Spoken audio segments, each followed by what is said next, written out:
Do not skip Luxor when planning your trip to Egypt. This area won me over with these spectacular historical sites, and the locals here gave me memories that will stay with me for a lifetime. Let me show you why I fell in love with Luxor. You're going to want to stay at least 2 days to explore the wealth of sites in the world's greatest open-air museum. I would have preferred a little more time, honestly. The west bank of the Nile was known to the ancients as the City of the Dead, represented by the setting sun over the Nile, with the entire landscape covered with tombs that are still being uncovered and discovered today. They include the Valley of the Kings with the famous King Tut's tomb, Valley of the Queens with the most vibrantly colored tombs, and the architectural marvel of Queen Hatshepsut's mortuary temple. I'll link to those videos at the end if you'd like to dive deeper into those sites. This week, I'm going to share with you the sites that are on the east bank of the Nile, the rising sun, the city full of life.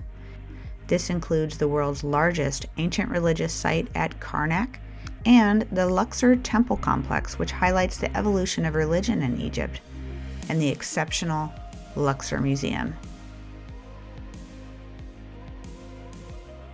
Welcome to the magnificent Temple of Karnak here in Luxor. This was a gigantic temple for the pharaohs, and it is more than 10 times larger than Vatican City.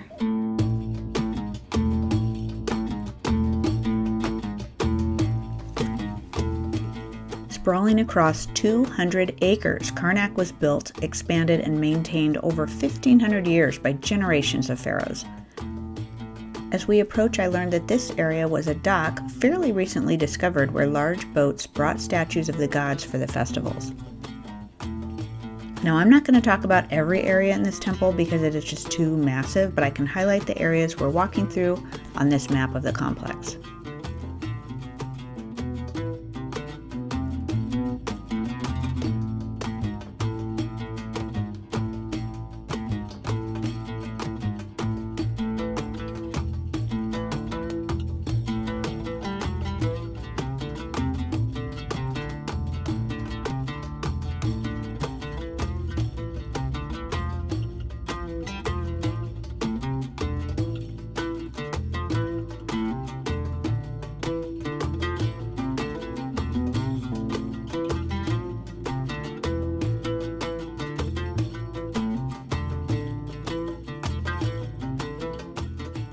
The jaw-dropping hypostyle hall contains 134 massive columns arranged in 16 rows like a forest. This is considered one of the greatest religious monuments ever built. It contains enough space to contain both St. Peter's Basilica and London's St. Paul's Cathedral, all within this space. It's absolutely magical.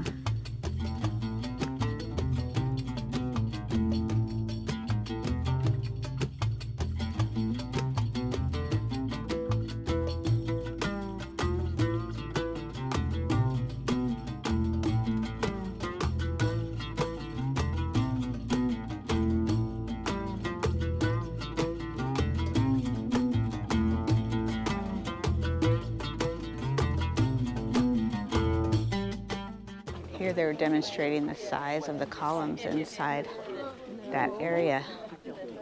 This is how big it was. Wow. Now over here, we have the obelisk of Hatshepsut, which is the tallest in Egypt. And she was the queen that tried to make an even bigger obelisk that remains in Aswan, the unfinished obelisk. These were all the cities that were conquered by Thutmose III in Asia. And it's right here by Queen Hatshepsut, and she was hidden from the people. They thought she was a man. And so she has the bull tail, that's kind of the symbol between her legs, which apparently all the pharaohs did to show their authority. And these are all the cities that were conquered in Africa. We're right here.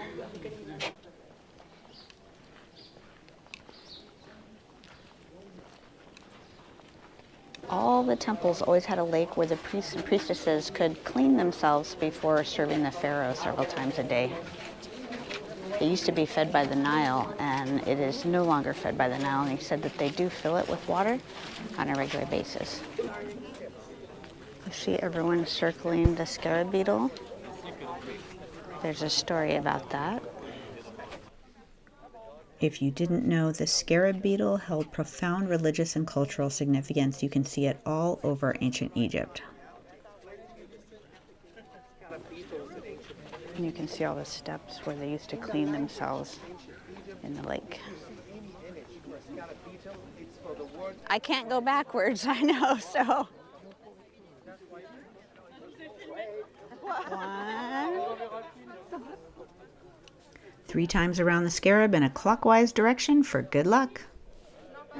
Look at the people now. Our guide did tell us around the 10 o'clock hour, loads and loads of buses from a particular resort on the Red Sea that's popular for scuba diving for Eastern Europeans. And those resorts organize a day trip here to this temple, and they arrive in around 10:30-ish. So you can see now the mobs of people coming in. So I would recommend that you come earlier in the morning. It is better. There was hardly anyone here when we first arrived. Okay, we're going to proceed to exit through the gift shop, and then we're going to head to the next temple in Luxor. This is the last temple visit of our stay here in Egypt. This is the Luxor Temple, very close to where we're staying at the Winter Palace. Luxor Temple is connected to Karnak by the Avenue of Sphinx. It's almost 2 miles long, as you can see here.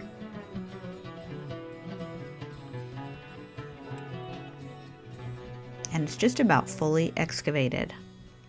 Also an interesting fact, this temple used to have 2 of these pink granite obelisks in front, commissioned by Ramses II, and one was given to France in 1833 as a gift to strengthen diplomatic ties with France. Have you seen the obelisk in Paris? Let me know down in the comments.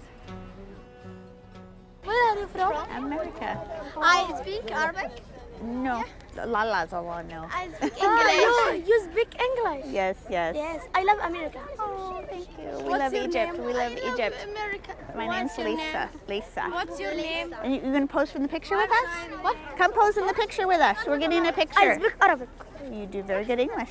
Hi, What's your name? Lisa. Lisa, what's your name? What's your name? Lisa, what's your name? Lubna. Lubna. Close.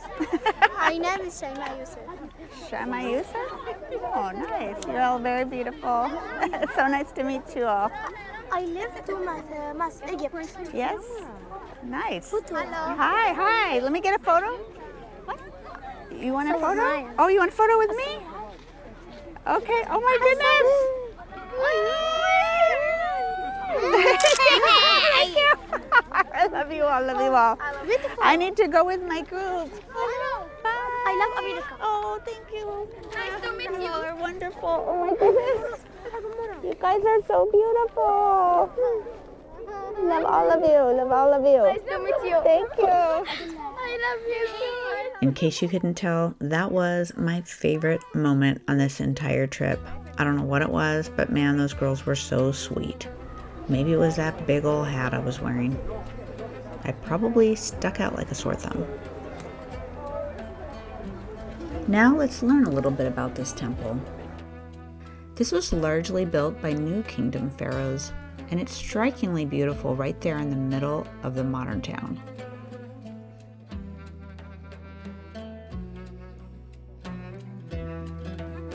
This temple is definitely unique because it has aspects of several different religions here. There was a mosque that was actually built on top of the temple that you can still see today. And over the years, it was added to by King Tutankhamun, Ramses II, Alexander the Great, and various Romans.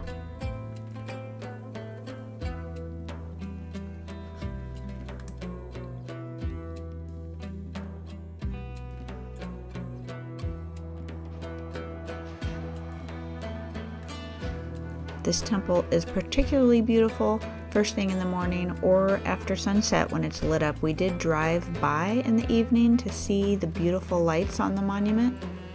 Makes it extra special.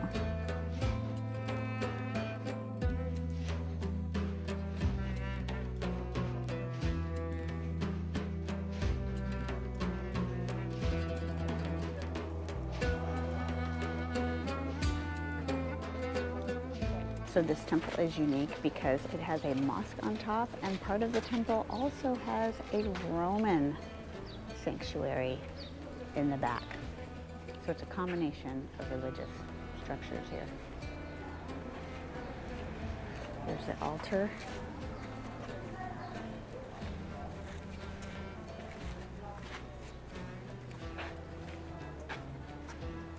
Here is the Roman altar here.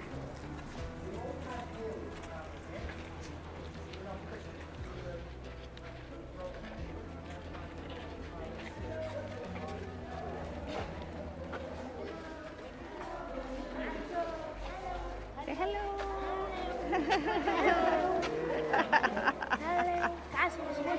Hi. Welcome to Hi, thank you, thank you.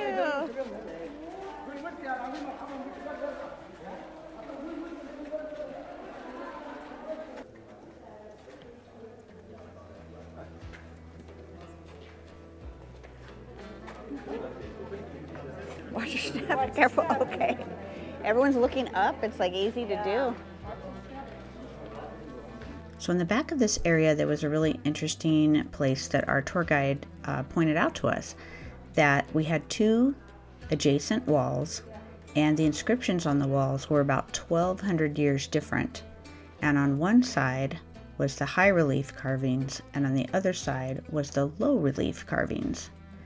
And the high relief carvings is right here, where basically the images protrude out as if in 3D, and those were a lot earlier, and then 1,200 years later their carvings are now carved into the stone because it was easier to do.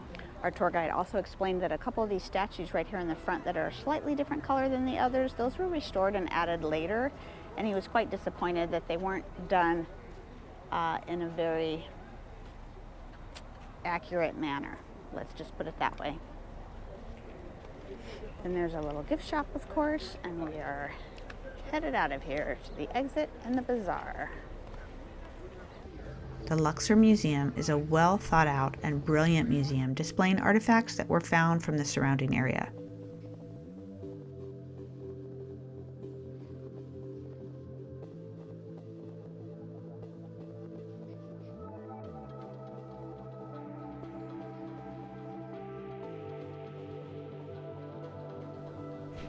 For more information on Luxor, as well as additional sites that I didn't have a chance to visit, come on by my website to check it out.